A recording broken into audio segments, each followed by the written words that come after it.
to the January 13th, 2022 Finance and Facilities Committee meeting of the School District of Haverford Township. Let's rise for the pledge. I pledge allegiance to the flag of the United States and to the republic for which it stands, one nation, under God, indivisible.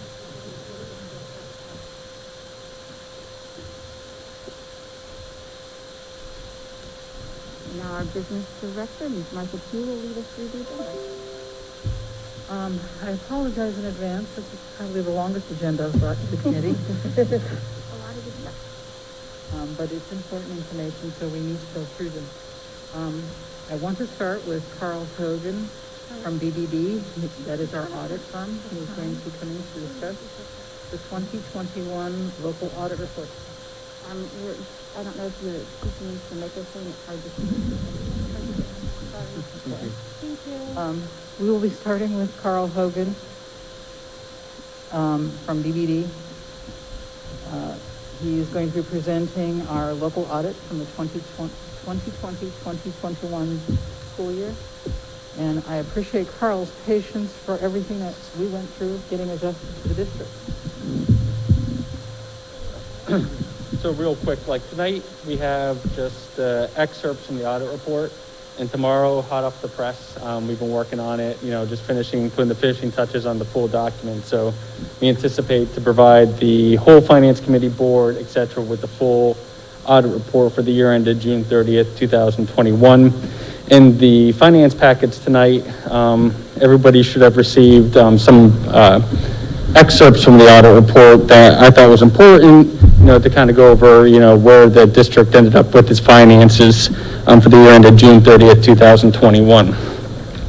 The first thing that I put in your packet tonight was the independent auditor's report. It's our standard auditor's report, just like in prior years. Clean audit opinion, no material adjustments to the financial statements that were presented by management to us to be audited. The only thing that is different than in previous years is a really exciting year. You implemented a new GASB 84 they're up to now. So basically it has a very small impact on how your student activity funds are being presented within your audit report. That paragraph is at the bottom of page 1. The opinion paragraph is right above that. The opinion paragraph basically stating clean audit opinion, numbers presented by us by management are fairly presented. The next page or the next piece of the audit report they provided in your packet tonight is the budget to actual schedule.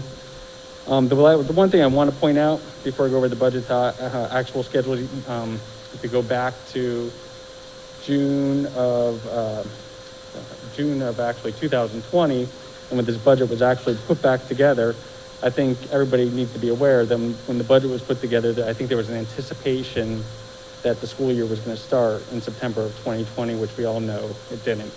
So the funny thing is, you're going to see a lot of fluctuations in and out, and then, all things given, everything that happened during the year, I think the budget to actual schedule actually ended up, pretty much in line, or, in line with fluctuations all over the place, and we'll kind of go over them a little bit. So you can see up at the top, total revenues, final budget at $130 million. It came in at $131 million. As you can see up at the top, $1.4 million positive for your local revenues. Now your local revenues, these are the ones, your taxes. So when you went through the budget process through June of 2020, when you went through the process, you're really conservative when you budgeted these revenues. Everybody didn't know, everybody thought people wouldn't be able to pay the taxes. There wouldn't be much in the way of tax revenue coming in. But we all found out that wasn't the case. Hence, we have a positive variance with your local source revenues. So not only did you have better than anticipated collection of revenues, you also had really good realty transfer tax collections during the year, good delinquent tax collection, so it resulted in an overall $1.4 million positive variance. The next item down is your state source revenue. And as you can see, this was actually $1.1 million under budget.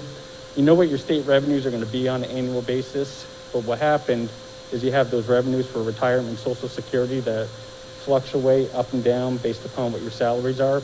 So during the year, it was a weird year. You were, virtual, you were in person, you were hybrid. So actually your salaries were less than what you originally anticipated, and it affected these reimbursements at the end of the day. So even though you normally know what your state source revenues are, those kind of fluctuated and were a little bit under budget. And then you have your federal source revenues.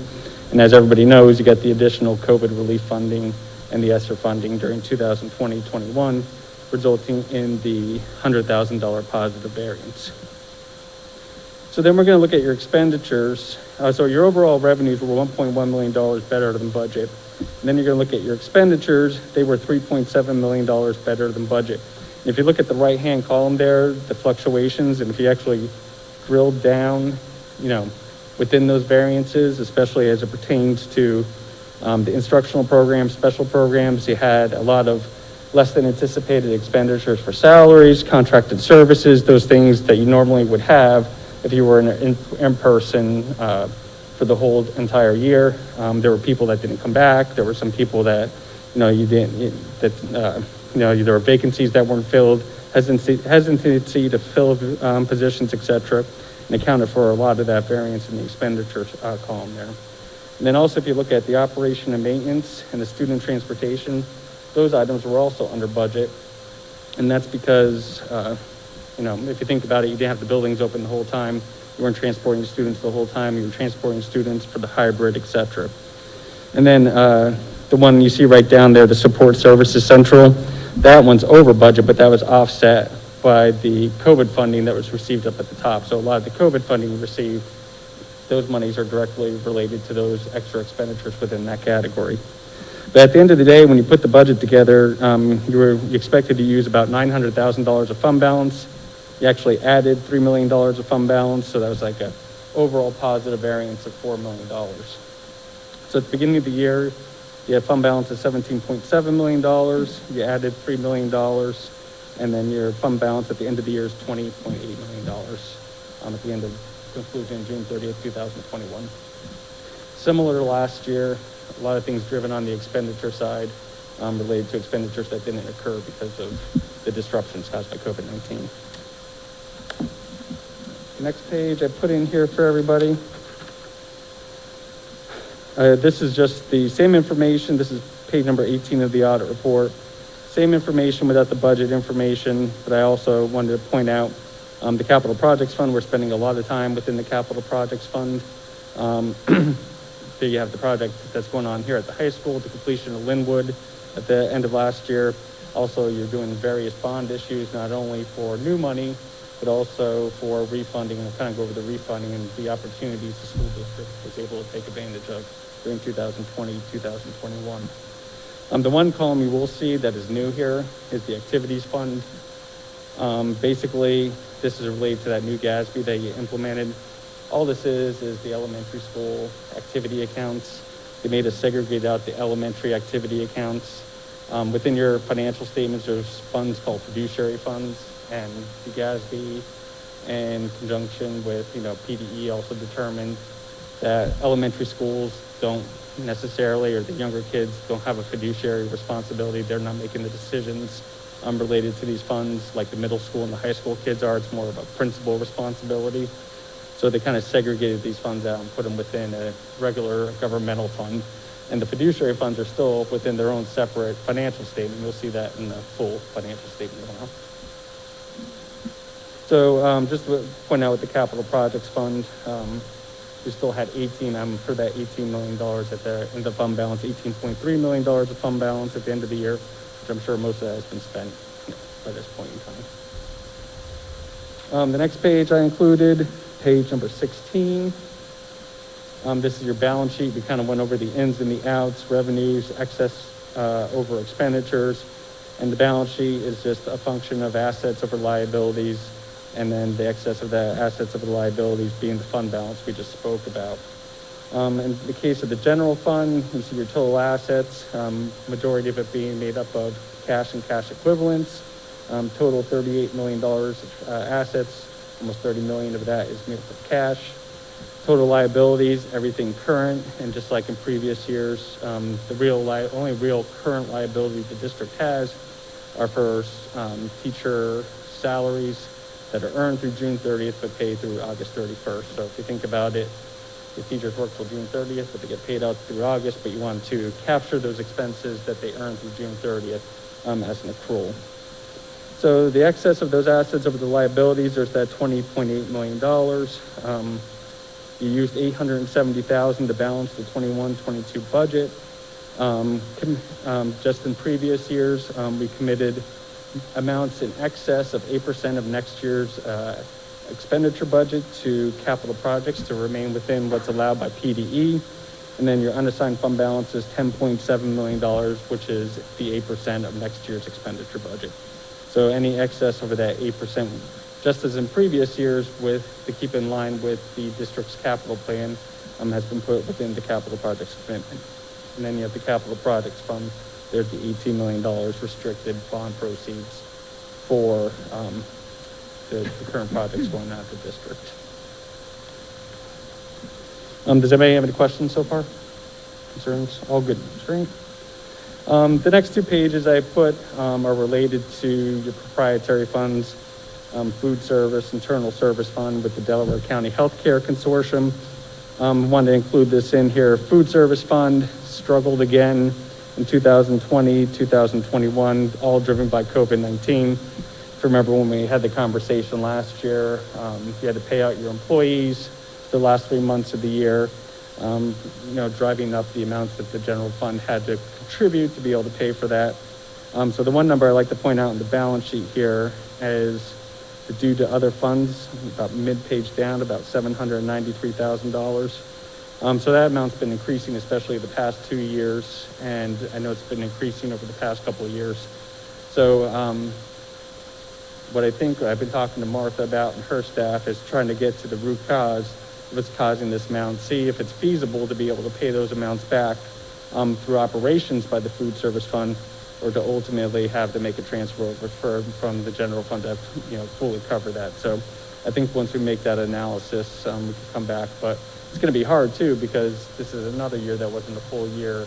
You're still on the SSO program. You're not getting the same kind of monies that you were getting in when you had the a la carte and so forth. So it might take another year to, truly figure out, what can the food service fund pay back and what can it not. And then the internal service fund, this is just the monies that are sitting at the Delaware County Consortium related to your self-insurance plan. The next page is page 21, and this is just the income statement for the food service and internal service fund. Internal service fund increased fund balance by $2.3 million. And as you can see, the food service fund, even with a transfer in from the general fund, food service fund still, lost about $287,000 during the current year. And it looks funny up at the top, if you look at the charges for services, you only see $5,000 came in, and everything had to be funded with the non-operating revenues related to the state and federal sources. And that's the state passing through those funds for the federal government related to the seamless summer option program. Everybody got free during that year. All right, well, I got 2 more sheets, and I'm probably boring everybody. So, the next page, I just want to bring out the page related to the general obligation debt. The school district has been issuing a lot of debt, not only for its capital campaign, but also to take advantage, especially over the past 2 years, of the low of the interest rate environment. I just want to point out to the one number on this page here, a series of 2020, the school district was able to take advantage of a refunding opportunity and save itself a little over $1 million in future debt service payments, which is obviously no brainer and to do in relation to that. And then also to kind of highlight here the other bond issues that were taken out, which was all new money for the capital projects going on. Finally, I added the page, I think it's important when we have these meetings with the finance committee, what kind of audit report you had, clean audit report, what's your fund balances like, healthy, good financial position for the school district. We talked about, and except for the food service, but even with the food service, I think the general fund has sufficient means to be able to fund it if they needed to at the end of the day. And then finally, this is the findings and any kind of issues that we found during our audit, and we didn't find any significant deficiencies, no material weaknesses. Even with the change in management, it went really good in terms of being able to, management was able to, or Martha and her team, even though they came after June 30th, they were able to provide us everything that we needed to complete our audit. And as you can see, related to the single audit, no surprise, we audited the ESSER program and the coronavirus relief fund program, and we didn't find any issues related to the compliance of those programs during the year. So, any questions, concerns?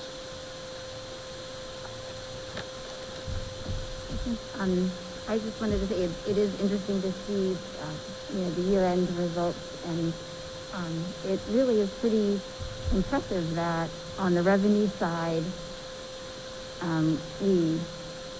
it got more revenues, but it was just within like 1% of what was budgeted. On the expenses side, understandable that in a year with as many changes and not always having kids and our full complement of staff in our building, that there were some savings, but I think it also demonstrates, the extent to very much that our schools were open and providing services. And again, we were not that far off of what had been budgeted in terms of expenses, and using the district's budget to provide those academic services. So, it's good that there is a savings to be recognized. Well, I think everybody needs to, number one, we audit a lot of school districts, and everybody has the same problem. You're not the only, like transportation, et cetera, and you weren't required to pay your employees like you were in the previous year, and everybody has, the same result, and especially on the expenditure side. And for those school districts that had earned income taxes too, everybody thought, our earned income taxes were going to go, and everybody was really, really conservative. So I know you don't have that problem, but just in general, when taxes are really transportation, nobody expected all these houses to be sold and so forth. But I think one thing people need to get perspective on is, our expenditures were $3 million under budget, but we're talking about $125 million. We're not talking $3 million on $10 million. We're talking about. So when you took it as a whole percentage, it's really not that bad. So. Yeah, agreed. You mentioned a couple of the other comparisons to other districts. So the food services program for last year, it looks like we got maybe twice as much of federal funds that we normally would, but without having, the payments collected from students as they purchase lunches and stuff. Is that also similar to what all the districts saw? Unfortunately, every school, having your food service in-house is, I know you're kind of like more of a hybrid moving towards, but, everybody operates different. Everybody pays their people differently. So we're seeing mixed results with that. We're seeing mixed results where people are having to transfer more money over, but then some places we're seeing, some of the poor school districts that get higher reimbursement rates, et cetera, having better years than anticipated. So it's just we're seeing mixed results on people and how they operate at the different school districts. So unless I got into an operational audit, I wouldn't be able to tell, so. But a lot of the districts that do have fully in-house, and they have to pay all the benefits and everything like that, I did see substantial transfers over. Any other questions or comments about the audit? Just one quick clarification. So the state sources you say came in at a deficit because of the reduced reimbursements? Yeah, so the state reimburses the school district 50% of its retirement and Social Security expenses. So when those revenues were budgeted, they were budgeted as if, salaries and benefits would be for a full school year, no interruptions. So they actually came in less because of all those other factors. And you saw those expenditures were less, and that's all driven by salaries and benefits, and that's what happened. Okay. So everything else, like the basic ed and I think transportation even came in a little less because you weren't riding the buses as much too. So, it was just a weird year. Usually that comes in almost within, a couple $1,000, but just because of what happened. Okay. So we look forward to getting the full report to you. Yep, we'll get tomorrow, and then if anybody has any comments, just work them through Martha, and we'll go from there. Done? Thank you. Well, if you didn't have enough numbers, we're about to do more numbers. We have Jamie here from PFM to discuss our next bond issue relative to our capital project. Great. Well, thank you. Actually, it's good to hear the auditor before me anyway, because I need to know this information for our rating call that we're going to have in the next couple of weeks. So good to hear things went well from a financial standpoint, which is what we've heard the last several years with the district. So that's good news. Well, I'm here tonight to talk about an update to where we are in the process for the next round of financings for the capital projects as well as the buses. I was here, before the end of the year, kind of give you an update on where we were going to get the process started. I know we have a couple new board members, so I can certainly answer any questions about the process, once we're kind of done with the numbers. But generally speaking, we're in line with the plan. I would say the only update I would have from an interest rate environment is we are starting to see rates creep up a little bit. You've probably heard or read, the Fed's going to raise rates probably 3 or 4 times this year. Now that generally increases the short-term interest rate environment, but we're starting to see things kind of on the long end a little bit. So I think some of that volatility may, play a little, have caused a little bit of problems in the bond market. But generally speaking, the creditworthiness of this district, the fact that you're in the market a significant amount, I think we're going to do quite well. And traditionally, my numbers are conservative, so we'll see where this shakes out. But I would say that's the main update. We're certainly pricing bonds. We sold 2 school district bond deals today. They seem to go well. If we get this out in the next couple weeks, I think we'll be in a great place. So just take a quick gander to page 2. Again, you heard a little bit about your debt. This page is the most up-to-date balances of the debt as of right now.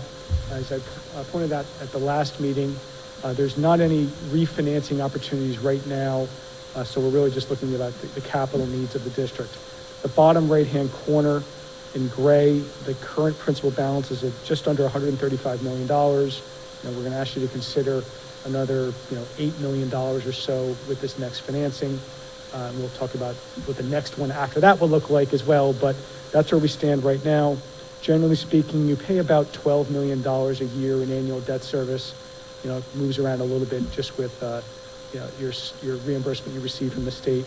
It will eventually drop down, and you'll see the structures that we look to do to keep the impact to the taxpayers as low as possible.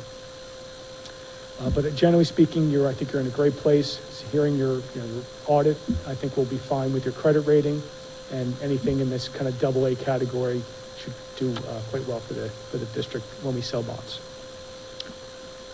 Turn to the next page. I kind of touched on this. You've seen the graph 1,000 times. If you look at the bottom section, this just gives you a snapshot of what the 10-year rate for kind of the national AAA rating insured issuers.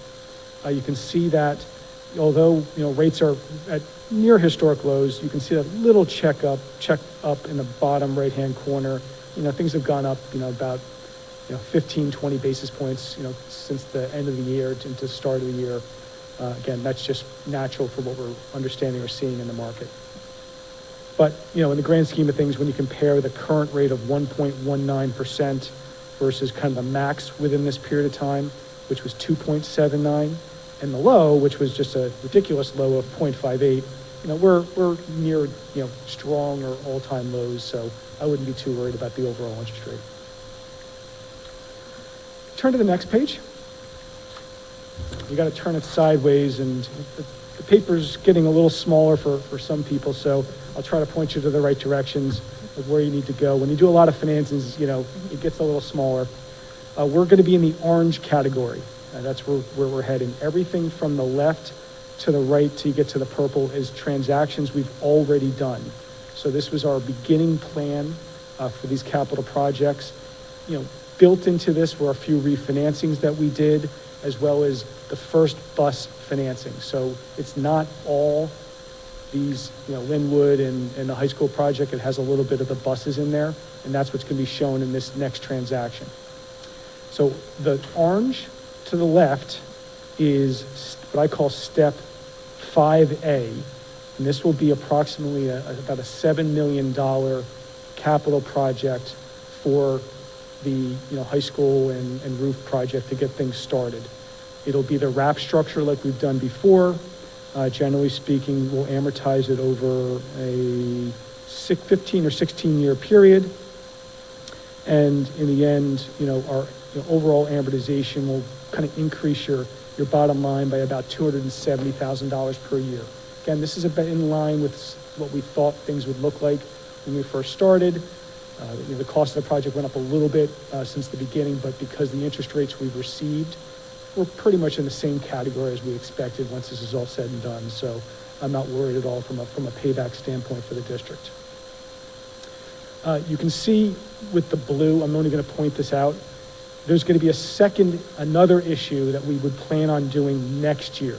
So what we did was we kind of split the amount you need for the finalization of these projects into two, and kind of cut them in half. So that was the plan here. So we'll do about 7 this year for this piece and about 7 or so next year.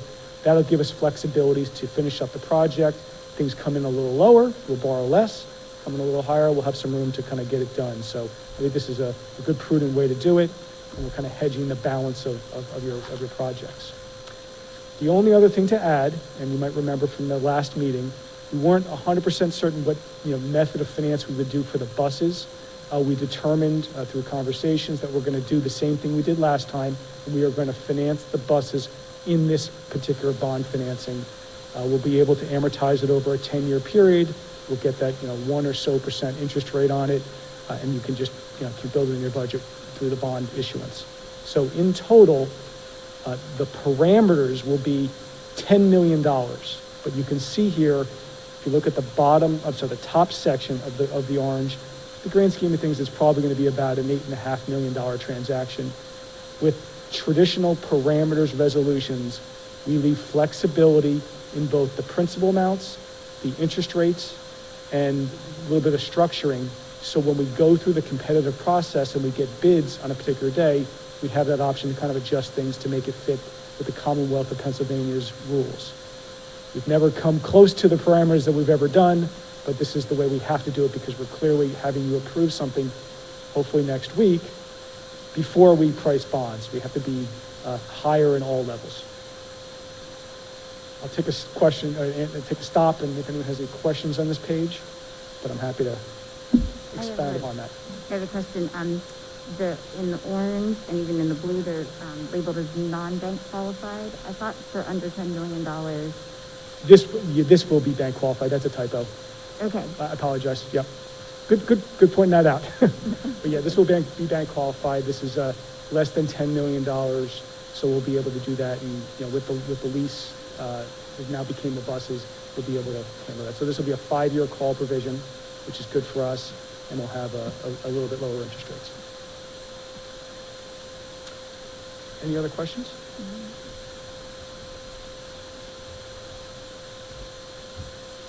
All right, well, I think there's not much more to this besides, just an idea of what the amortization schedule for the max schedule will be.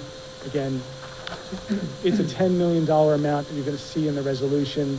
It's higher than expected. You can see we're assuming rates of 5%. That's not going to be, but we have to do it that way. But overall, that's the concept behind it. As far as timing, we went to the rating agency a couple days ago. We're going to be scheduling a call over the next week or so. Sounds like we'll have the audit at some point in the near future. At least we'll have some good numbers to put in there to be able to tell the good story about what happened last year. And we'll have a rating back at the end of the month. Once we have that rating back, we'll be able to get to market in early February. So we're getting close, and really the last hurdle will be, the two last hurdles will be this resolution and, of course, the rating process. That's all I've got, unless someone has any questions. So the resolution would be, assuming you want to move forward, would be in the agenda for next week. And the draft form, I think, has been prepared. I think we filled in a few of the blanks, but everything will be finalized, sometime next week.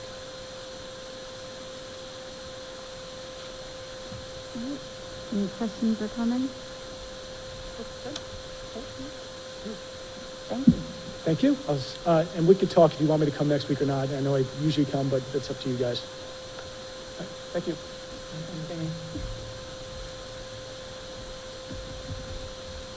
All right, we're going to shift horses a little bit here.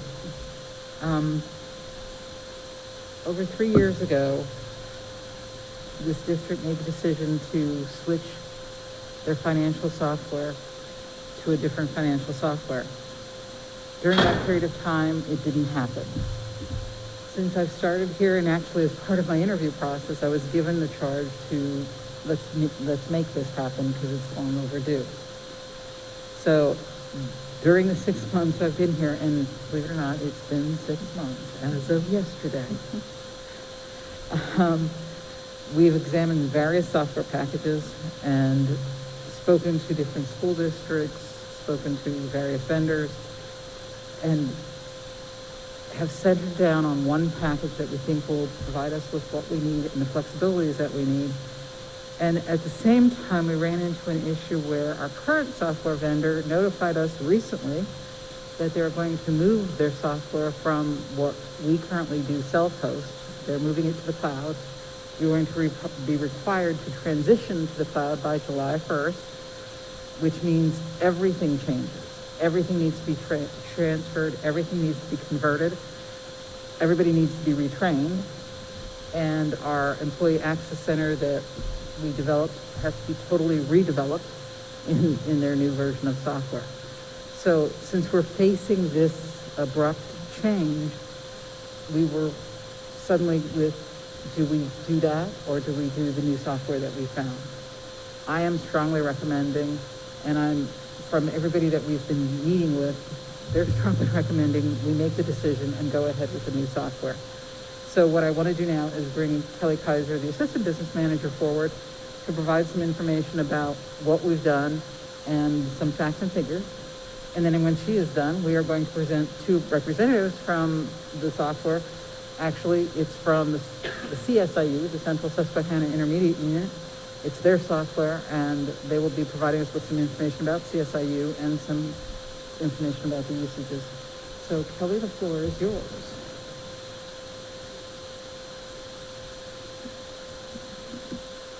Hi, good evening. I'm gonna hold a little bit, and we're gonna go back after.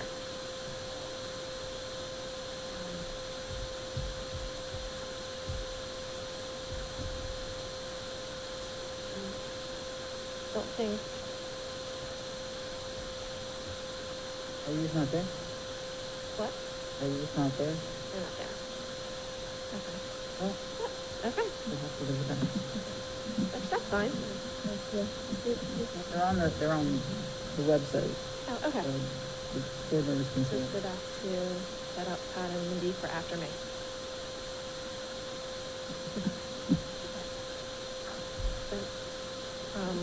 So during this process, we looked at a number of different software vendors because we wanted to make sure we did our diligence to consider all of our options. We had to look at whether, a couple of things that we looked at were, first, are these software vendors currently, do they have any presence in the state of Pennsylvania? The state of Pennsylvania has a lot of very specific reporting requirements, and we wanted to make sure that there was a presence there. And then we also looked at how many clients do they have in the state of Pennsylvania. Just looking at those two requirements kind of weeded down the number of vendors to consider. Some of those vendors that we looked at were CSIU, which are here today. They're in over 300 school districts. eFinance, in the state of Pennsylvania, I should mention. eFinance, which is a Power School product, is only in about 40 schools in the state of Pennsylvania. Additionally, we looked at Skyward, which is in only about 30 schools in Pennsylvania. And we also considered Focus School Software, who do not have a presence in Pennsylvania at all. So based on those options and based on a series of demos that the leading vendors gave us. We were able to lead it down to CSIU. So what do we gain with switching to CSIU? One of the big things is financial reporting. Our current software does not provide that. All of the monthly reports that are presented and built for the for presentation, they are all manually built, typically by me, but other people in the office as well. Additionally, CSIU gives us increased state reporting that is specific to Pennsylvania. It is developed by Central Susquehanna Intermediate Unit. So the software that they developed, they're actually using themselves. A lot of the state reporting, they follow themselves. They have piecers and are able to do all the reporting and figure out how to make it work and all the different changes. They have to file AFRs as well as other financial reports. Additionally, this software would give us increased system functionality and improve our workflow processes. Just based on the demos and based on our current processes, it would streamline our whole purchasing process. So instead of a series of emails and inter-office envelopes and just a lot of different hands in the pot for purchasing, it creates a one-stop shop for our staff to effectively have a solution for the whole process. And for what I've mostly heard is the biggest complaint that we have, or I've heard about Infinite Visions, is the support. And CSIU provides live support. Currently with our Infinite Visions, who's our current vendor, we'll be lucky if we can get a hold of someone after an hour wait time on hold. If you leave a callback number or submit a ticket, we're lucky if we ever get a call back. And if we do, it takes a few days to hear back from them.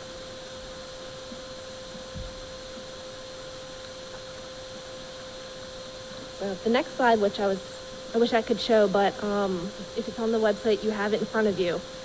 It is what the cost would be for CSIU.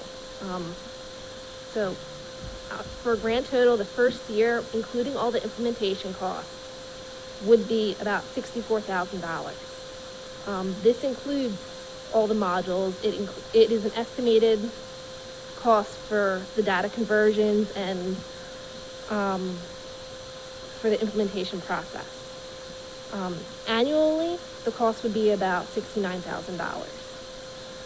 Historically, CSIU has had, their rates were pretty steady and didn't change for, I think Todd had mentioned, for about 10 years.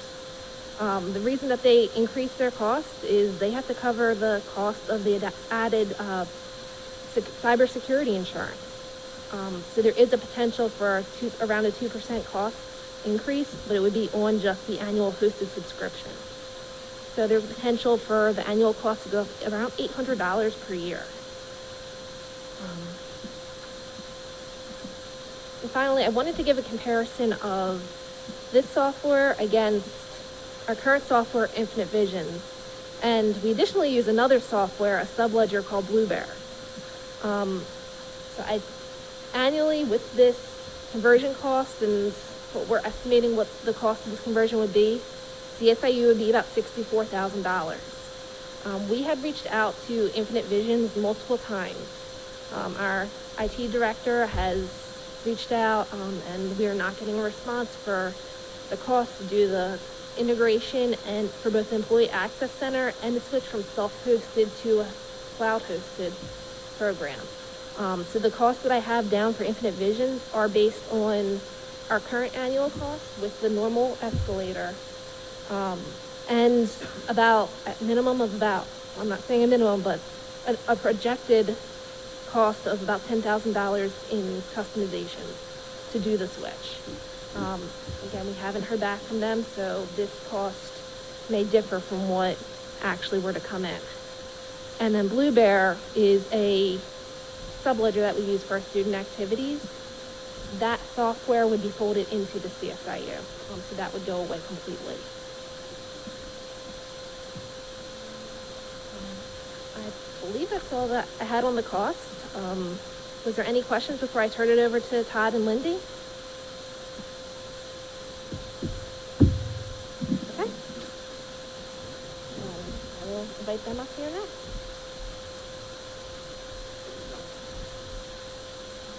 Okay. Make sure I got this going. There we go. All right. Well, thank you, everybody, and thank you for inviting us down here. So the purpose of me and my presentation that I'm going to do today is all about, why should you trust us, the CSIU, with your financial software needs, and a little bit about us as an organization, because we're a little bit different than other intermediate units across the state of Pennsylvania. Okay. So my very first slide here. There we go. Basically, what I wanted to do was kind of let you know us as an organization, where we're located at in Pennsylvania. So if you look on the IU map, this is the map of Pennsylvania with all the intermediate units across the state of Pennsylvania. We're one of 29 intermediate units across the state. We are IU 16, which is kind of like almost in the center of the state right there. Technically, when we tell people we're in Lewisburg area, Bucknell University, or we're about 30 minutes south of Williamsport, because everybody knows the Little League World Series. So that is where we're actually located at in PA. So ultimately, when we start talking about vendors and being where are you from, we're a Pennsylvania-based vendor of our financial system. And what division do we work in at the CSIU? We technically work in what we call the Marketplace Services Division. And the reason why I talk about this when we talk about the CSIU is because we're a little bit different than intermediates across the state in most cases. We're more an entrepreneurial type of situation. And what we do is we don't take money from our local districts and say, hey, you have to pay into that. What we've done over the years is we've gone out and said, hey, we're going to create services for districts. And if you want to purchase those services, that's how we operate, and that's how we get paid for our individual services. So we never force our local districts to pay anything in. So ultimately what we do is we do a lot more than financial software. We do a lot of different things. But part of that individual marketplace services is where me and Lyndi come from. We actually come from the actual area where we support and develop a financial information system, our student information system, and then our document management system itself. Okay. So ultimately, these are the 4 divisions that we have in the CSIU. It's computer services, where we're from. So that's those 3 different softwares. We also have a cooperative purchasing unit, which I'm going to show you a video here. It's about 3 minutes about the marketplace, and we'll talk a little bit about cooperative purchasing. We also are the PIMS help desk for the state of Pennsylvania. So technically, most people don't realize this, but the state of Pennsylvania contracts through the CSIU, and when you're calling the PIMS help desk, you're actually calling the CSIU.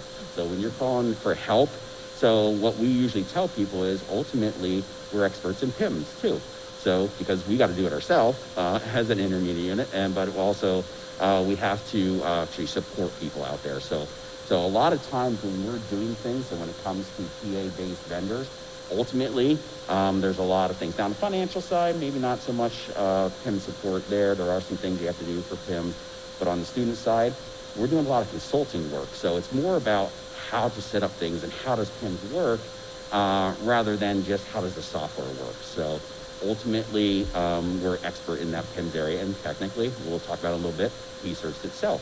So, can you imagine calling your current vendor and saying, hey, I have a question about how you set up this staff member in the system for the PCers. They're probably not going to know because you're probably not, it's not Pennsylvania-based support.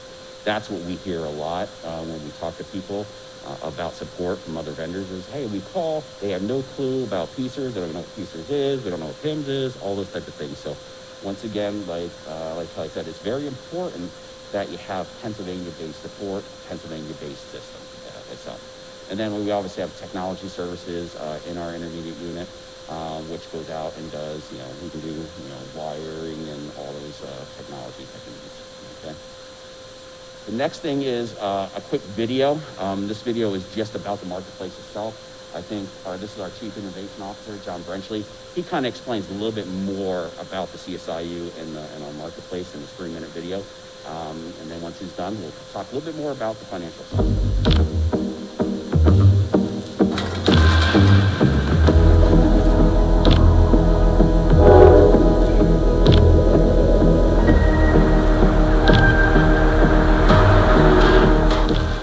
Central Susquehanna Intermediate Unit is an educational service agency best known locally for services such as special ed, early intervention, workforce development, and also working with local school districts in the IU-16 footprint. However, few see the innovation that powers the work behind the scenes. I'm John Brenchley, the Chief Innovation Officer, and I'd like to show you. The CSIU has embraced a marketplace philosophy for many years and does not collect tax dollars from the districts we support. This means we have to make a profit in other ways. So what do we do? The Joint Purchasing Group is made up of two separate entities, Keystone Purchasing Network and PEPM. PEPM is basically derived from technology items. We have millions of items that are sold through districts to 47 states throughout America. KPN, Keystone Purchasing Network, provides things to school districts like roofs, blacktop, turf, anything related to school districts that are big ticket items. In the Computer Services Division, we provide two major software products. We've got a product that provides anything to keep a school district going on their business office side, such as payroll, fixed assets, the general ledger system. The other product that we support is Student Information System, and that goes to school districts to keep track of their students, their achievements, their testing, their scheduling, anything related to the student side of the school district. PIMS is the Pennsylvania Information Management System, and it's a system that every district needs to use, but as in any other product, requires a lot of support as questions come up. And our PIMS support desk handles thousands of calls from districts all over the state. In addition to having a very strong product that school districts can use to run their business office, when I talk to districts, the big thing that I hear is, I use your software because of the fantastic support I get. We also provide other services for school districts, such as technology support, our internal technology support for CSIU clients. We also provide support for E-rate and a multitude of other products that the state has asked us to provide. But none of this is possible without an amazing team, because innovation always starts and ends with people. And at the CSIU, our people build, serve, inspire, encourage, and strive to create a better future.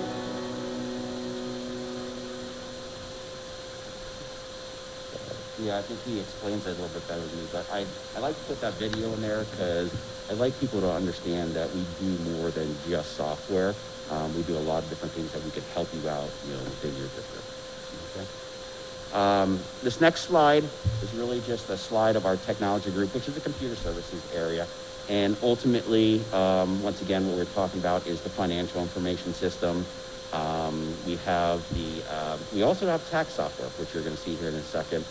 Student information system and our document management system, electronic document management. What we want to do is take anything that you do as a paper workflow in your district and actually create it into electronic workflow. And that doesn't have to mean just for on financial side, financial things. You can do it for students. You can do it for parents. So if there's a form like an electronic field trip form where your parents need to fill it out to be able to allow your child to go on a field trip, that's part of the document management system. So ultimately, you're purchasing, when you're purchasing the financial system, the document management system, technically it could be used for more things than just the financial side too. So we can eliminate some other things like the paper workflows within your district. So, I think I'm skipping things here. I'm going the wrong way. Let's see here. Okay, there we go. All right. So basically, when we talk about the financial information system, we want to make sure that you have a full suite of products. And as you can see up there, we have fund accounting, payroll, personnel, bidding, consumables inventory, assets inventory, and technically we have tax billing and tax collection. We have a lot of districts across PA that use our tax billing software to create their real estate bills, go out, send them out to the actual, to their residents, and then we have a tax collection system to then collect those individual taxes too. So when we talk about financial software, it's not just your fund accounting, your payroll, your personnel, your bidding application, those types of things. We also have tax collection software and tax billing software if you ever need that someday down the road. The other thing that we talk about is our document management system. The reason why a lot of school districts have purchased our document management system with the financial application, besides the integration between the two. It's like I talked about earlier, is the ability to say, hey, I want to take anything that you do within inside your district that's a paper workflow today and make it into an electronic document, have electronic approval routing of those individual documents, and then in the end, it's a document storage individual area. So besides using it for, like I said, your financial, maybe entering requisitions in the system and going through electronic approval processing, you can also take, maybe you have transcripts in your basement from years ago out of paper and you want to start storing them and have storage for them for the future. We have that within the system. And then we also have things like e-signature. So if you're using maybe like Adobe Sign today, do signing of maybe like IEP records, you can actually use our e-signature option within the system to go out there and say, hey, I want to take this PDF. I need the parent sign here. I need special ed supervisor sign here, here, and here. Have that sent out. Everybody gets a copy of it in the end once everybody signs it. So ultimately, those document management systems, you can do things like e-signatures. You can do credit card payments within those systems. So if you ever need to send something out, like a field trip request form, and you need to pay $40, you can have that go out and have your parents pay by credit card. And in the end, it actually hits your accounts receivable in your financial information system too. So when we talk about document management, there's a lot of things that you can do besides just the document management on the financial side with requisitions and purchasing and all those other things. So, my next slide up here is technically what we talked about before. How many clients do we have across the state of Pennsylvania? As you can see there, every one of those red dots represents a client of ours that uses our financial information system. So ultimately, over 300 schools across the state of Pennsylvania use our financial system. That also includes multiple intermediate units like ourselves. So we are the largest vendor of a financial system in the state of Pennsylvania. So why should you trust us with your financial needs? Number one, a lot of these Kelly had already pointed out, is we're a PA-based software and support system. So ultimately, you don't have to worry about, some of these systems you go out and you purchase, and you say, okay, well, I need to fit piecers inside of their system. So all of a sudden you're customizing fields, things like that, just for you to be able to do that. This system is built specifically and only for the state of Pennsylvania.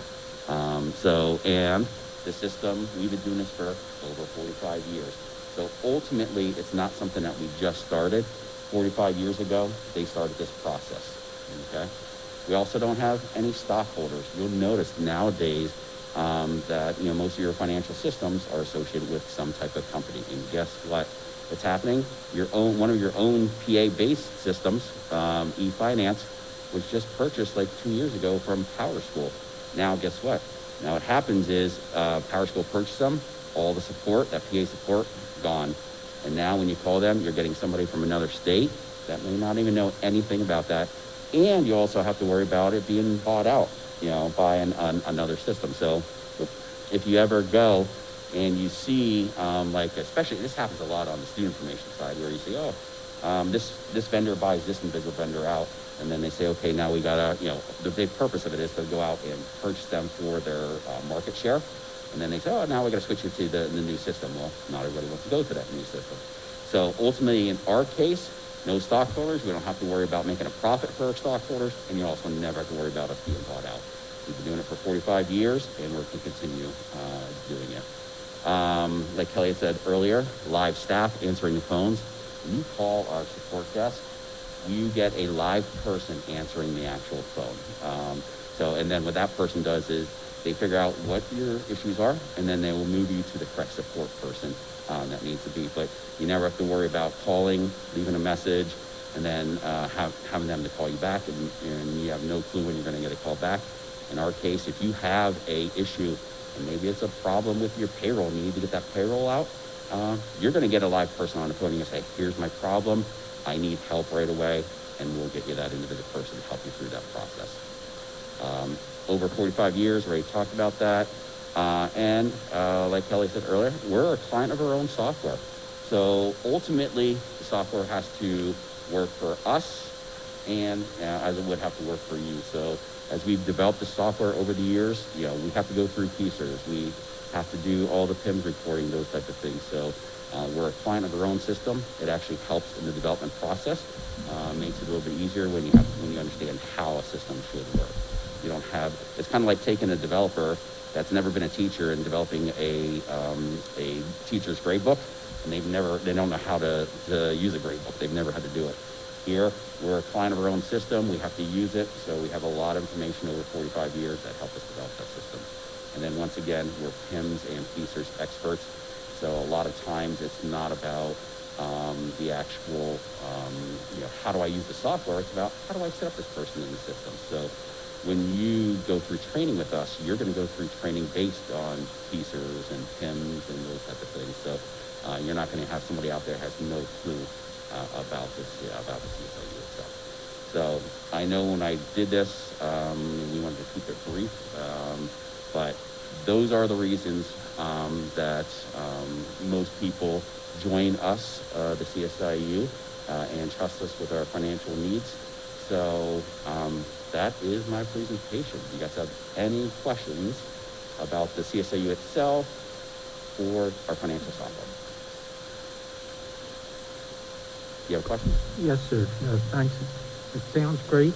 I'm familiar with the IU system, and I know that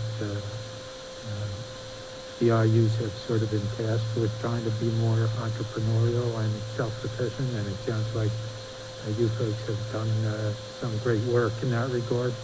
In terms of the software, the fact that it is Pennsylvania specific and that you do very much understand the intricacies of PIMS and PSERS. That's all a plus.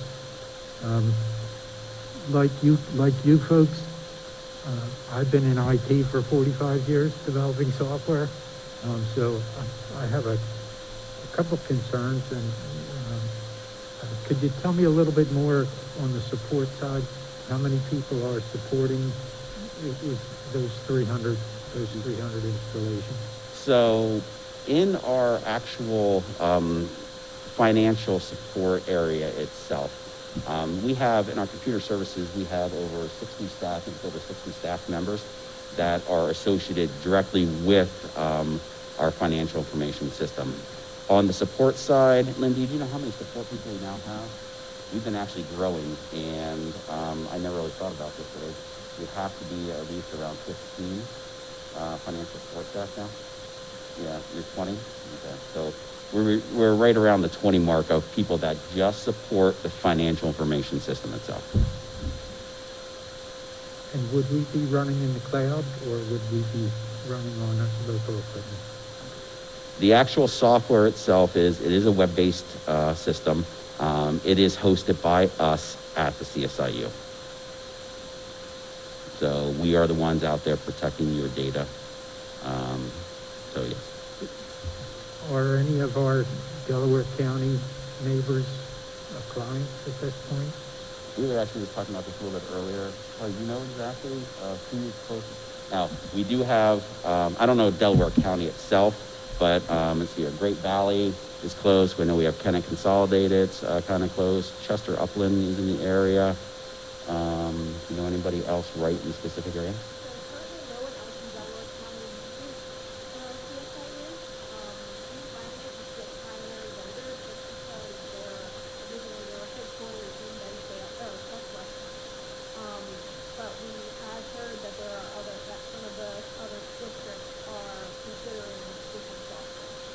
You mentioned that you had some IUs as clients, or any of the regional IUs clients of yours, Montgomery County or Chester County? So we have IU 14, IU 10, IU 11. There's not any of the local IUs in this individual area. Do we know whether you have any schools as clients in the 5 counties or within the 5 counties? Yeah. What I can do is, let's go back to the, Great Valley, obviously. So Kennett, like I said, Kennett Consolidated, Chester Upland. Go ahead, Lyndi.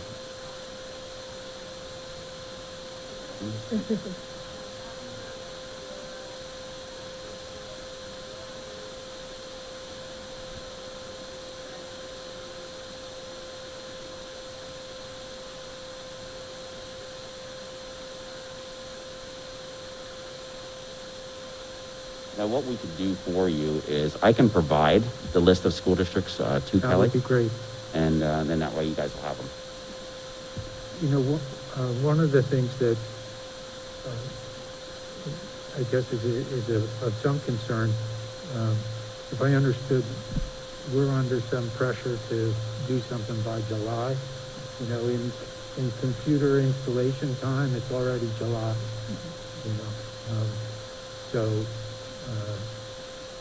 I don't know what the conversion process is, and you know what resources we would need on our side and what you have available on your side. But Martha, what happens if we get to July and we still need to keep using the current system for a while? Are we? What we've been told by Tyler Technologies, and again, we can't reach them, so we can't hold conversations with them. But what we've been told is July 1 is when their new software goes into effect. So we have to make a transition to one or the other by July 1. But we're running their software on our own equipment locally, are we not? Yes, So, but they're going to turn it off. They're not going to, they're moving everything to the cloud, so they will cease to support anything related to, so anything that we have that reaches outside of us will end. okay. Well, I'll look for the additional information, and you know, the time is of the essence. It's the short version. Yeah, ultimately, from our perspective, the conversion timeline, July 1 would not be a problem. And one of the first things that we do is we sit down with you as a district to, create that timeline for you. And you can see from start to finish, from the actual conversion to the training to the actual implementation day. We sit down and talk about every single one, and we try to give you date ranges for them, so you have a timeline to follow for the entire process. But we'll do that, we would do that in a kickoff meeting to kind of go through that entire process. It's just been my experience over the years that I've been through a lot of those meetings, and you know, the timelines and the budgets are always. Yeah, absolutely. It's not like a construction project where, you know, things are a little more defined, you know. Yep. Totally understand. It's going to cost more and it's going to take longer, but it's exciting. It sounds like a good system, and so I'm curious to see more. I won't argue that this is a heavy lift. Our intention is to bring forward the contract at next week's board meeting because we're running out of time. One way or the other, I have to bring something forward. Either we're updating Infinite Visions, which is the software we want to go away from, or we're going to something else. And CSIU seemed to be the best response to everything that we were looking at. And we're still even running Q&A sessions with staff to make sure that they see what the system can do. And we actually had some sessions today, and the response was incredibly positive from the people that attended those sessions.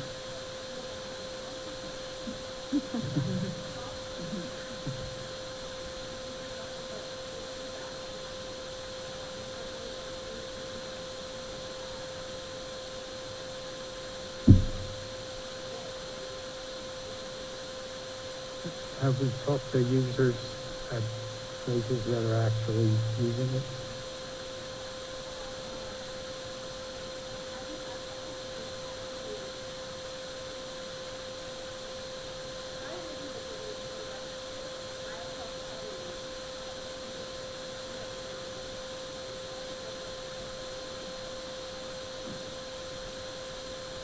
Okay. Thank you. Is that it? Does anybody else have any other questions? I just have one clarifying question. Before, and it might be more for you, Kelly, because it was in your presentation, the yearly cost that was to be determined was estimated to be about $10,000. Is that every year, per year, or just an onboarding estimate?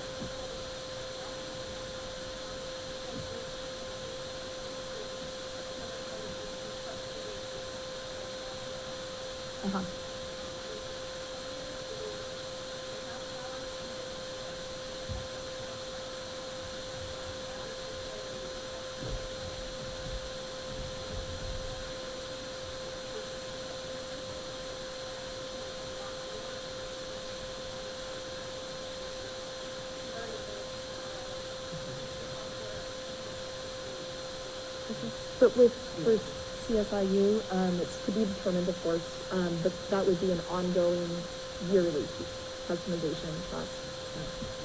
Our intention when we switch to CSIU is not to customize the software. Okay. We're going to try to use the CSIU package as close to the CSIU package as it is. Okay. I will say in Infinite Vision's world, we have customized the software extensively. And that's part of the reason why we're spending so much on customizations. And you have to pay for those customizations annually with Infinite Vision. And it is a very much fluctuating number. When you go back and look at what did you pay to Tyler Technologies over the last 5 years, the numbers just vary wildly. So it depends upon what their latest upgrade was or something like that that you have to do. So currently, the estimate at this point is not, the goal would be not to. I have told everybody, we're not customizing. Okay. We're gonna start off with as close to the vanilla box as we can, and then it's going to have to be proved to me why we have to customize, because we really don't want to pull ourselves back in that same position. Yeah, I think, Martha, if I'm correct, most of your customization was because it was their Pennsylvania-based type of customizations that you needed to do to the system, where in ours, hopefully, all that's already there, and you should not ever need to do anything specific for Pennsylvania. Thank you very much. Any other questions? Okay, well, thank you again for inviting us, and hopefully we can help you with your financial software needs. I'll go through the, there we go, that was the end of mine. I think I even skipped some slides in there. I think I was going through. So, all right, thank you. The next section of our agenda has to do with construction, and Ken Matthews will be taking the podium and won't be relinquished it anytime soon. That's all right. Good evening, everybody. We have a few things this evening. We'll jump right into it. So the first thing is, last week we received the bids back to the Coopertown replacement project. You can see here the initial gut reaction was like, wow, why is there 2 in the $300,000 range and 2 in the $700,000 range? But after further conversations with the roof consultant, the 2 $300,000 numbers are right in line with numbers they've received in the last month on various other roof bids for the same type of scope. It's right in the square foot range cost they would expect. So we had these two good numbers here. The good news is the apparent low bidder, Detweiler, is Mark Sobak is the roof consultant. He's extremely knowledgeable. They've been on other projects. And so they've worked with Detweiler over the last 5 or 6 years. I've had nothing but good things to say about him. So that's another benefit. So they put together their recommendation letter that we had forwarded along. And basically they're saying to accept Detweiler.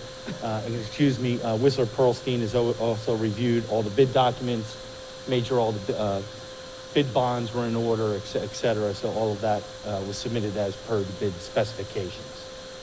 So that being said, Detweiler $364,000 as the low bidder.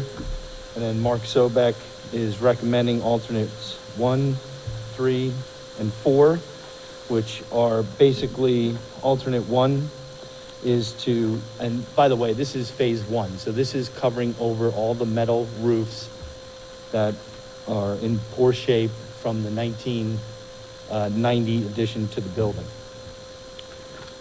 Alternate 1 that's being recommended is to basically touch up the metal panels so no further rust can occur underneath the roof over time, and you wouldn't be able to see it. So that takes care of that. That was for the $15,000. The $10,000 alternate number 3 is really a no-brainer, is to upgrade to a 30-year from a 20-year warranty to a 30-year warranty. For that small amount of fee, they felt like that was certainly made a lot of sense. And then lastly, alternate number 4 is to, when you walk around, the roof eaves come down and there's the edge of the roof.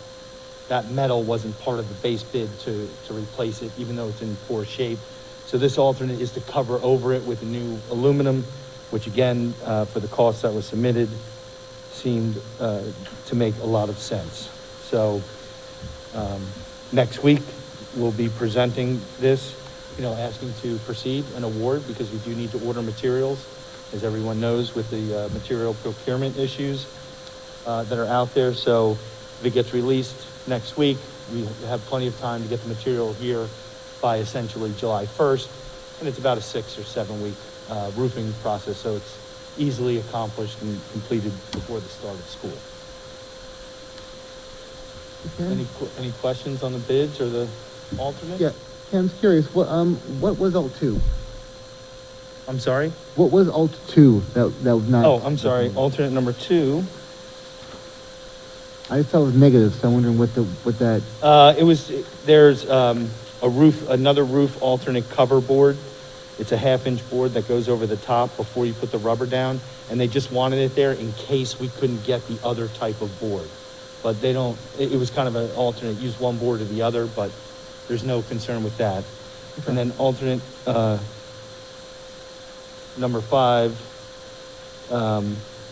it's basically almost like snow guards on the roof. You put this material on the roof.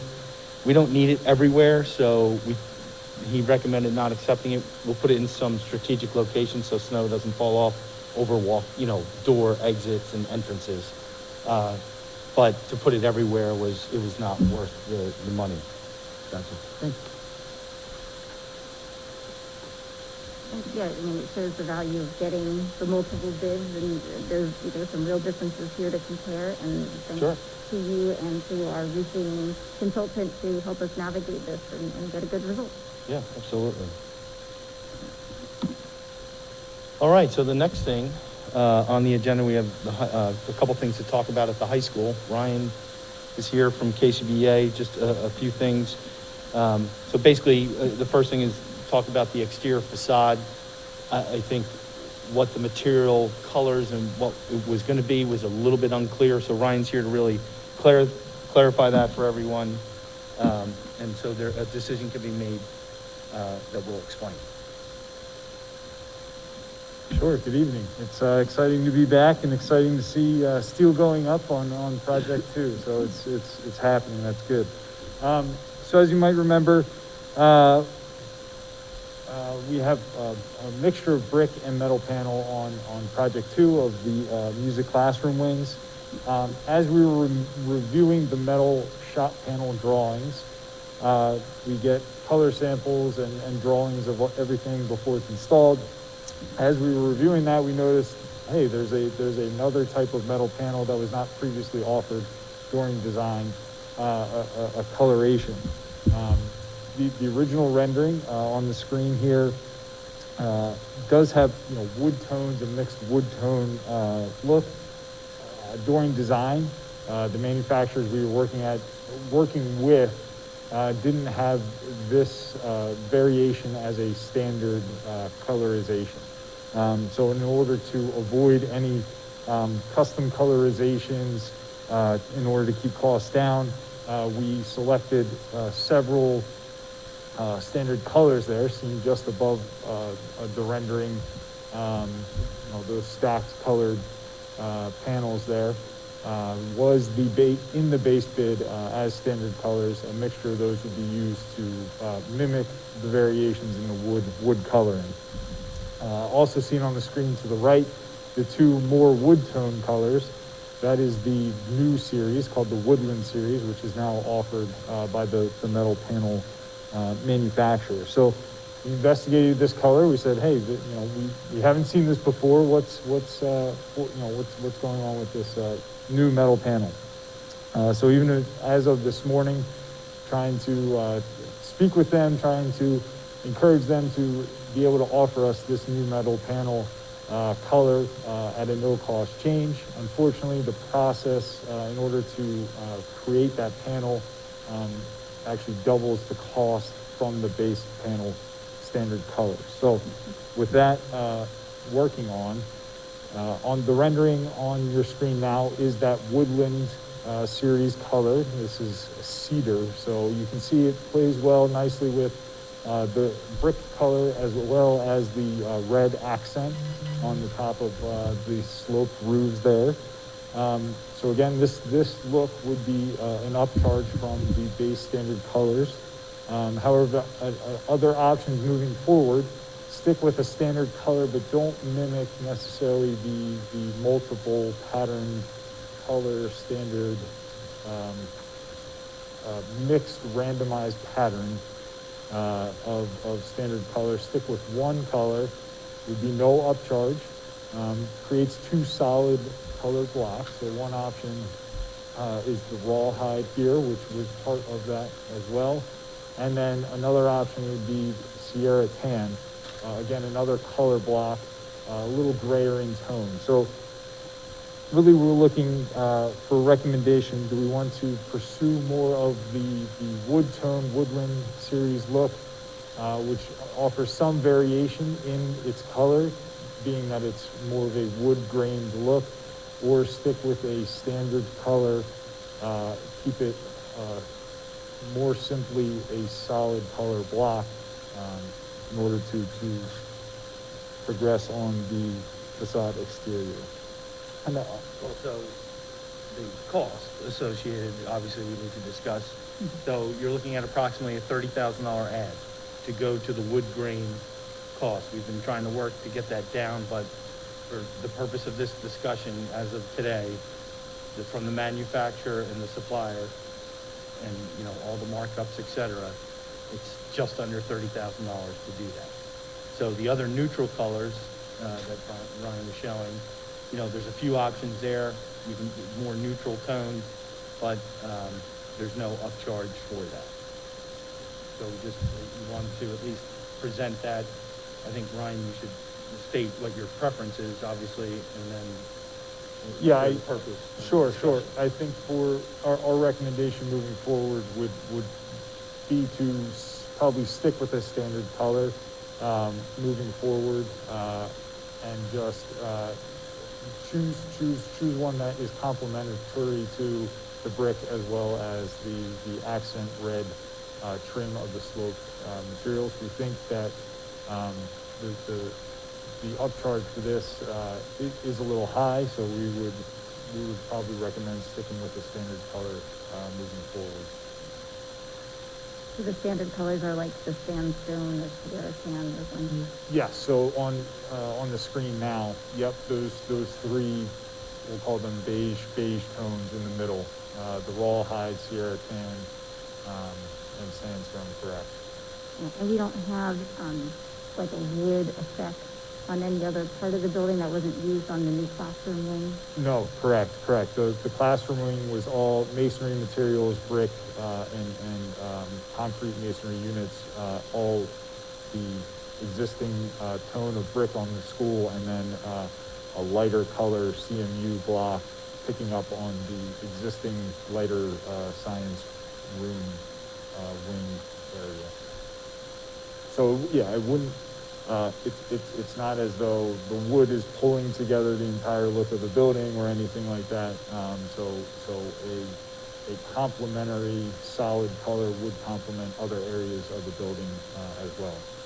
Right, I'm trying to picture like there's the brick, and then there are kind of cement-looking panels or details built in or trim around things. Like that's what we'd be trying to replicate or tie into that look that's in other parts of the building.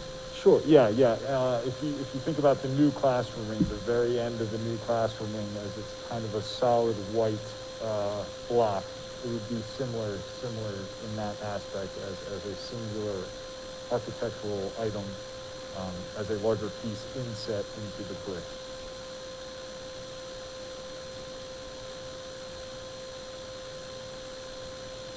We need to get our interior design course up and running, that class that we just approved, to get their input on. Well, I mean, certainly just to provide some commentary, I mean, that's what you're hiring KCBA to do is the architect. You know, I think the wood grain probably, in everybody's opinion, may be a little bit nicer. It is the rear of the building. This isn't the main entrance. You know, I think either option complements the building because you don't want it to just stick out. Obviously either, right? So if one of these kind of beige neutral tones blends in with the brick, it looks nice. They have the nice red accent. You know, I think their recommendation, certainly would make sense unless somebody had a really strong feeling one way or the other. But Yeah, and it certainly could be, really the direction is, yes, we want to spend a little more to go to the woodland, or if we're sticking with the standard colors, that can be a further discussion because there are a multitude of standard colors to pick that would be no charge. So that conversation can, happen at a later date if, as long as the decision is standard color or woodland.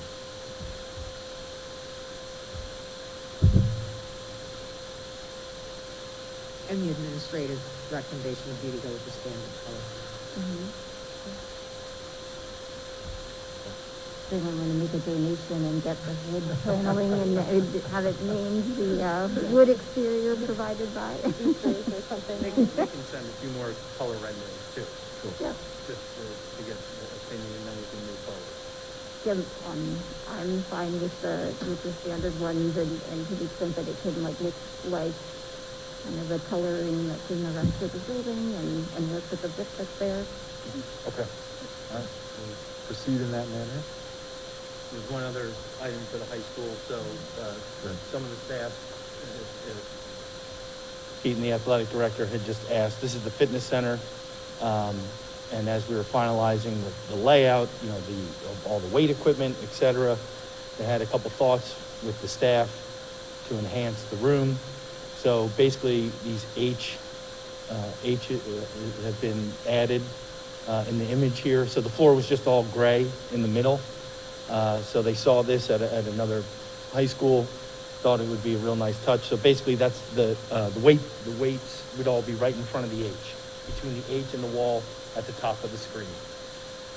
So Ryan fit them in here in accordance with the layout of the room. So of course, as with everything, there comes a cost.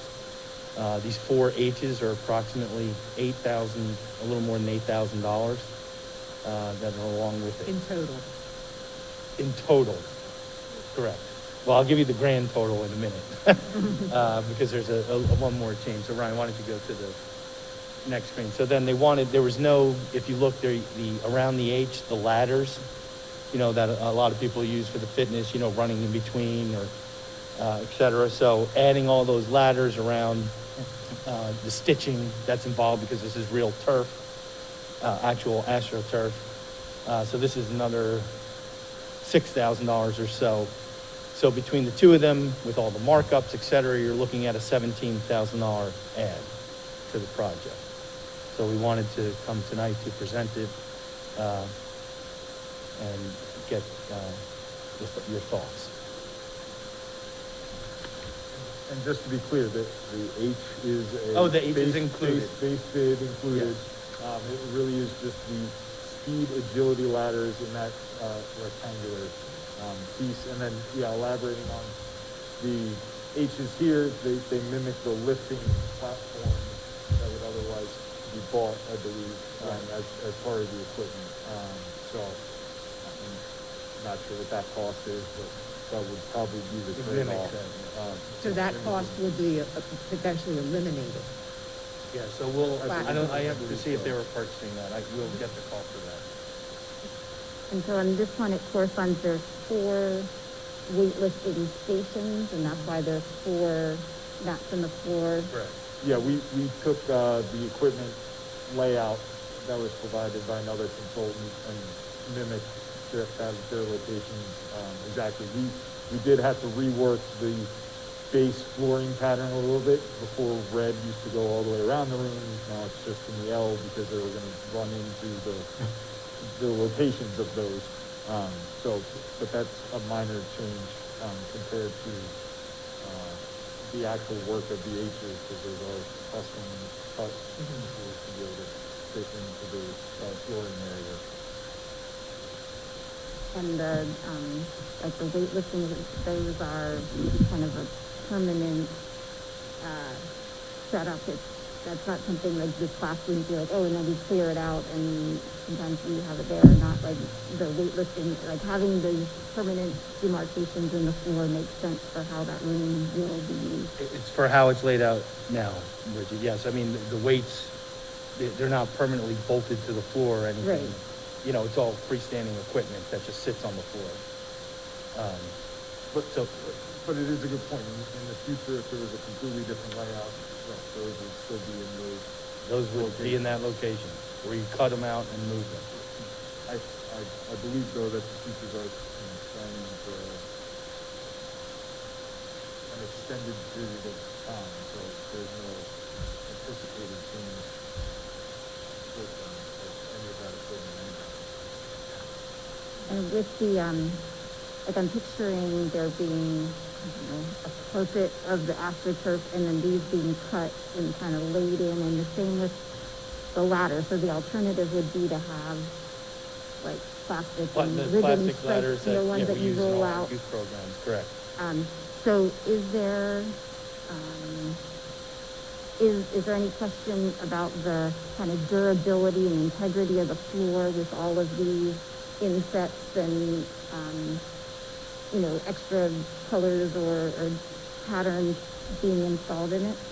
For the turf, for the ladder, no, that's typical, like any line striping, so that wouldn't have any effect on the life of the turf. The other floor, it's the same durable material as the floor. It's made of the same material, right? It's called a Mondo floor, so it should not have an impact on the warranty or anything. It's not a question that it like separates or there's a gap or it curls up and, No, so it's just- all integrated. Yeah, so Yes. especially the turf is just like any turf field that, you have multiple lines for lacrosse, soccer, football, they're all gonna be stitched together as Ken mentioned. And then the same goes for Mondo. It's it's actually a triple layer system that's all sandwiched together. And they can produce even more intricate patterns than, the 8, that have lasted for many years. Question? Where are we with the budget on this project right now? That's up next.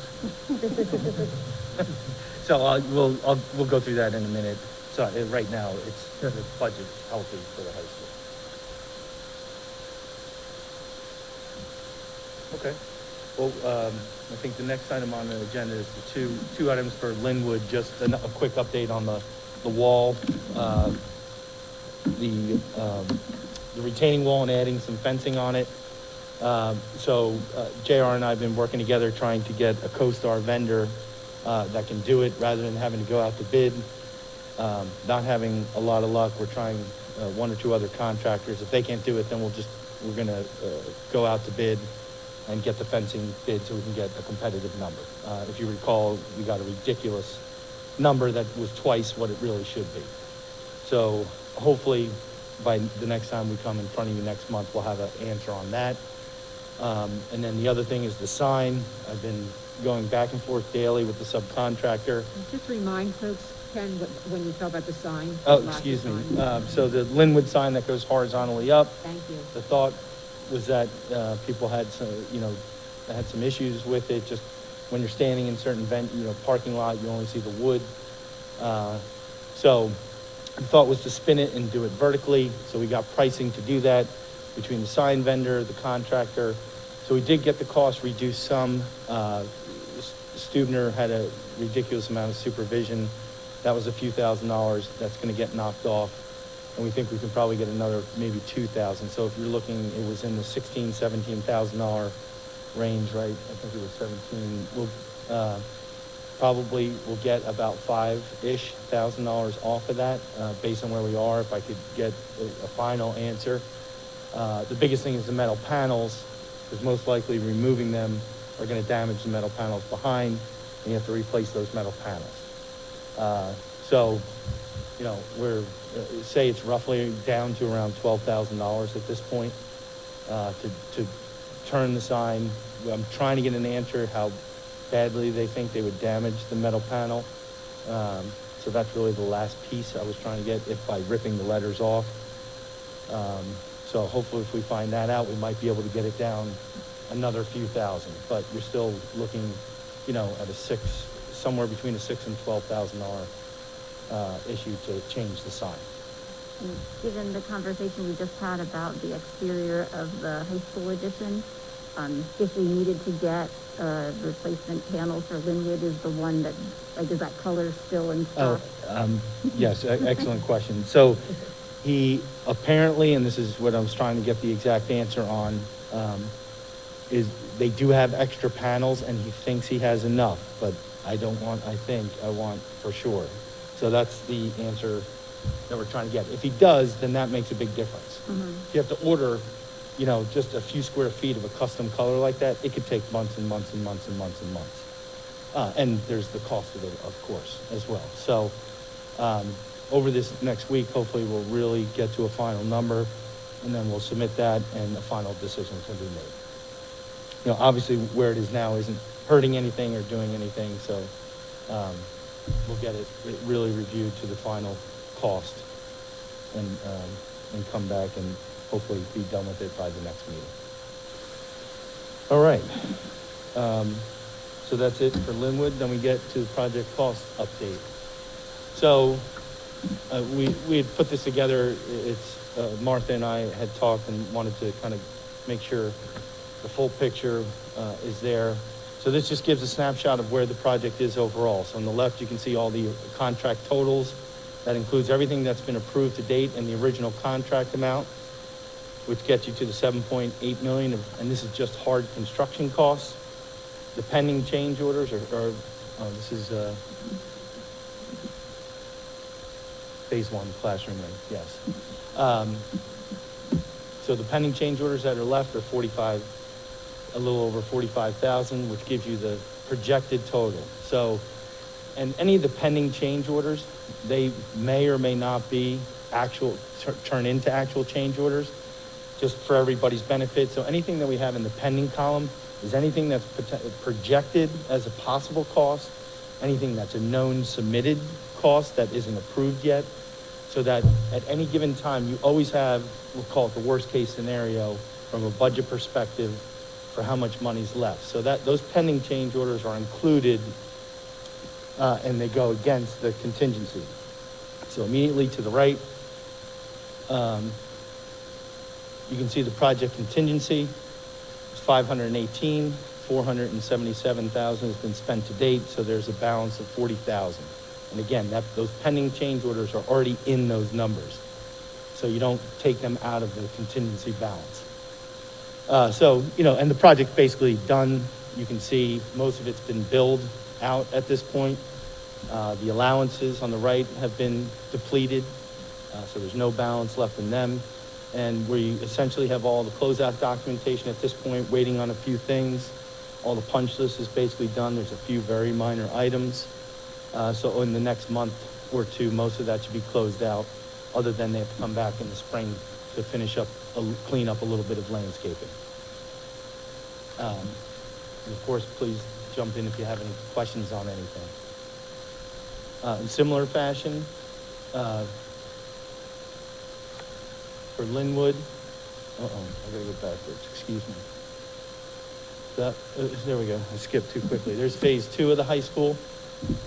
So again, the project's just starting, so you can see most of it's left to invoice. But on the left-hand side, the same thing. You can see the project total of around 8.5 million with everything that's been approved to date, which is not much. Pending change orders is the 87,000, which gets you the projected 8.6 total. Project contingency, you can see, was $500,000. Projected and approved to date is the 140. So Larry, here's to your question. There's about $360,000 left. We're up out of the ground. There was no issues. As we always say, coming up, those earthwork are huge costs. We're out of the ground now, so those kind of big risk items are behind us. So really, we foresee you're certainly going to have minor things from the documents, little things that may have been missed. And then, so it's really, at this point, if there's a few owner items that come up, one of the other things will be coming to you. Again, they made the green room one big room instead of 2 smaller rooms, or they're looking to make that change. Make the one gang bathroom a little bit bigger. So we'll be coming back and presenting that again soon. So you have that is really the only thing that's hanging out there at the moment. So that gives you some perspective for the changes that were presented this evening. And none of the allowances have been spent. A lot of the allowances here are for curb replacement, asphalt replacement. For a lot of it's deteriorated if you drive around. So a lot of that's heavy there, which would be spent in the summer months. And then we get to Lynnewood. So similar fashion, Lynnewood, of course, is getting to the end here. So a lot of it is that you see the pending change order seems like a big number. This is, so especially for Stubner, they have a lot of changes that have been trickling in. As I mentioned, I think at the last meeting, we just got a change order from December 2020. Costs that we had in our budget, but getting the actual paperwork. So that process has been, a little bit painful, but you can see up at the top right, most of it's been billed out. This is through November. December, there's more invoices coming in. We just didn't have them all just yet until literally today. So again, contingency.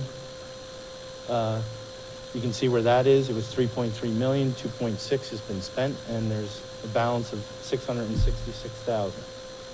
And then, as Jamie was talking about, that money, right, Martha, will go to the next project and change all those lending requirements. So, and there's a little bit of allowance money left, and as we've discussed with the board and you all before, that will be depleted with whatever change orders are left. So some of that 314,000, those change orders will just go against that allowance balance rather than, just getting a credit change order back. We just deplete the allowance. So you're using it from an accounting side to deplete the money. But that's where we are at this point. And it will use this template moving forward and can provide this monthly. And if anybody would certainly like any changes or to see something else, or it's too much, please send your comments to Martha and we'll adjust it in any form that you'd like to see. Ken, when you were talking about the high school, you forgot about the countertop. Oh my goodness. Thank you for the reminder. So any other questions with the budget?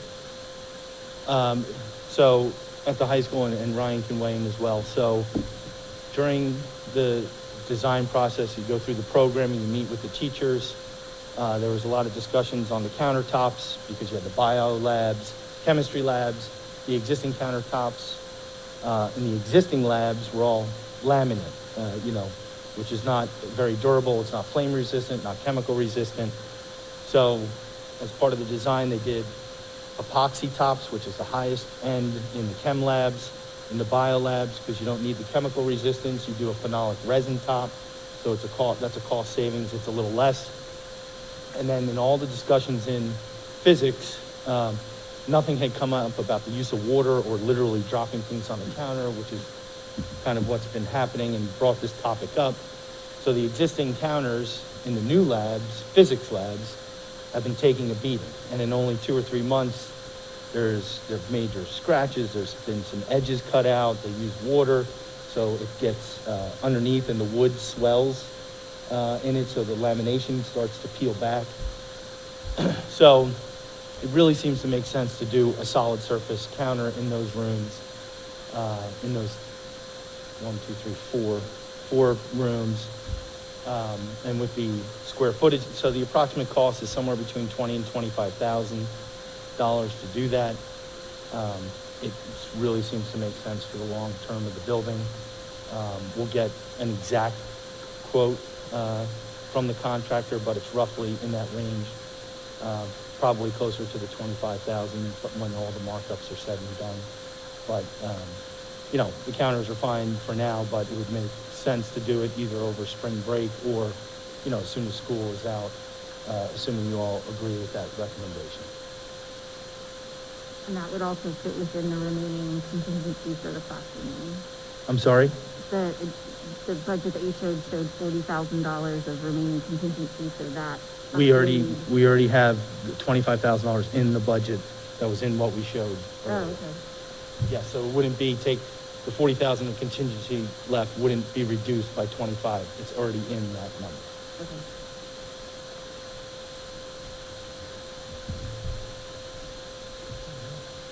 Any other questions? All right, so we'll at least get that change order prepared and then put it in front of the board. That is all the items on our agenda for tonight. So it's time for public comment. So an opportunity for public comment. Is there anyone here who would like to speak? I'm also going to give the board an opportunity for any board reports.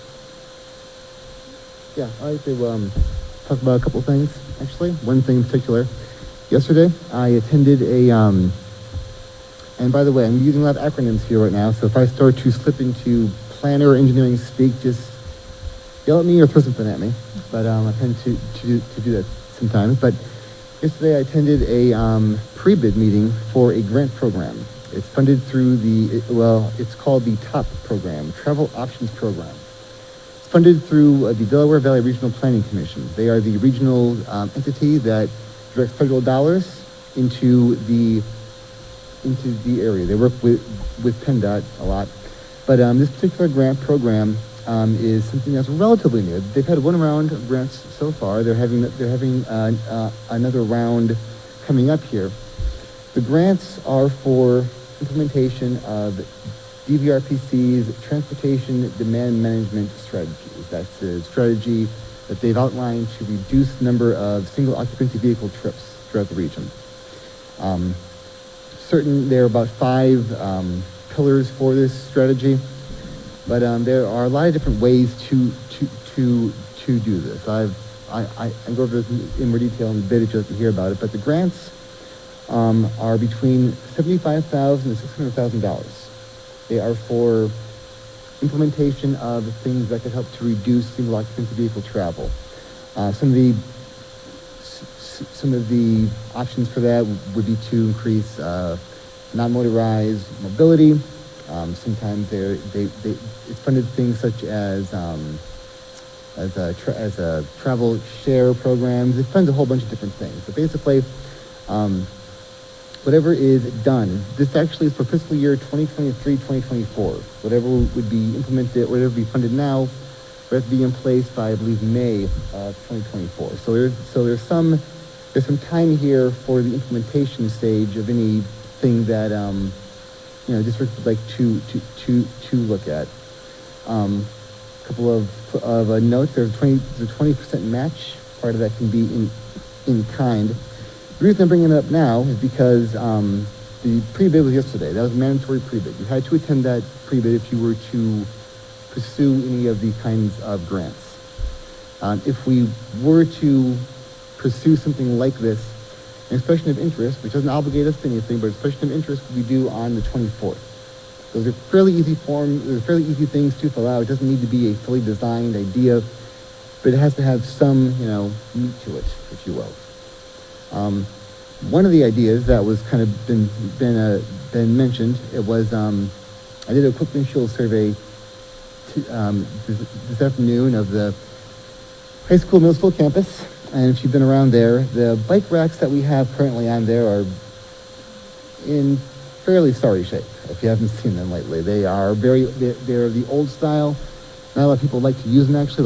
Serious cyclists don't like to use these. They're old, they're kind of dilapidated. They're not well used. A lot of the bikes actually that I saw parked were hooked up to railings, signs, trees, and other accoutrements, if you will, of the area. So, if we wanted to look to replace these, this would be one of the options that we could use to do that. I also saw that I thought was kind of interesting were 2 e-scooters, which is called micro mobility. It's kind of a new thing out there. It's e-scooters, it's e-bikes, it's those hoverboards you see, and providing an option to put those somewhere. They actually do have racks for e-scooters and for those kinds of things. If you wanted to encourage travel like that, it's the old adage, you build it, they will come. So that's, one thing. Actually, one of the scooters was hooked up to a skateboard lock rack at high school, which I didn't even know was there. So I found that out Today, there's not one of those, by the way, at the middle school, just high school. So those things are not necessarily cheap.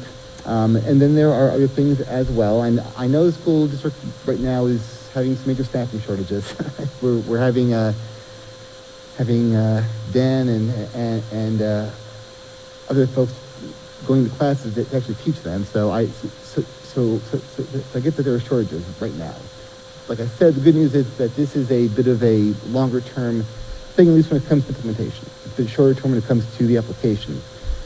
Another thing that I've been kind of thinking about was partnering with the township and doing some things. There was one interesting project that they talked about yesterday that was done in Collingswood, where they did some, they called it complete streets implementation.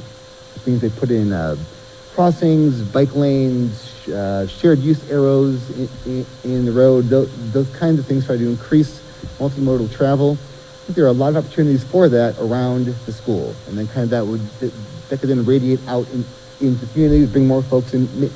Maybe those people who are not far enough away to get bused, but who are close enough to where if there were options, students may choose to bike. There'll also be an opportunity to get to the Pensy Trail. Pensy Trail could then lead people to the YMCA. It goes from Manoa to Eagle Road. It attaches to the other side of the township. So again, this is one of those things that don't have any solid ideas yet, but these are some of the things. And then there also, in the Collingswood example, were some what they call pop-up traffic calming measures. Those are where you use those flexible posts to make bump outs, put in temporary speed humps, those kinds of things. Those are things that you can put in. Then people like them, they can be implemented more fully. If they raise some issues, obviously, they can be taken away. So what I wanted to just bring it up now, because the next board meeting, I believe, is obviously next week. The expression of interest for this will be due on the 24th. So if we wanted to do something like this, there's no commitments to doing in EOI. That's a pretty standard part of a grant. You say, here's our idea. Does it have merit? If it does, by February 17th, we would ask to be submitted a full proposal, which then we have to do a bit more work, costs, that kind of stuff. These are things that, by the way, I've done a million times. And then you submit the final proposal, and if it's accepted, then funding will come through. So, want to put it out there as something that I think could be valuable, and we can possibly talk about it a bit offline. Possibly talk a little bit with the township folks, see if they'd be interested in possibly partnering with us for one of these things. Like I said, there's time to actually get the things done, and engineering and planning can be included as part of the grant. But yeah, if we can chat about that in a bit and see if we want to. Well, I can say now, Dave, that if the township has an idea and the township is looking to share that idea with the district and have the district sign off that, yes, we are in support of this idea, or, we see how this concept could be of benefit to the children, to the community, absolutely. We would certainly take a look at that. I just, and thank you for acknowledging, how strapped our teams are right now. I can't, in good conscience, ask somebody in the district to be part of a think tank to, look at this opportunity. But if it's an opportunity that the township wants to pursue and they're looking for a partner, like we'll partner with the concept, but actually working it all out, we would need someone to do that. Okay. Even by the February 17th date, because that's a month. No, I totally get that. And thank you for attending that. Sure. I mean, this is it was mandatory attendance, so I don't know if I think they would require submission through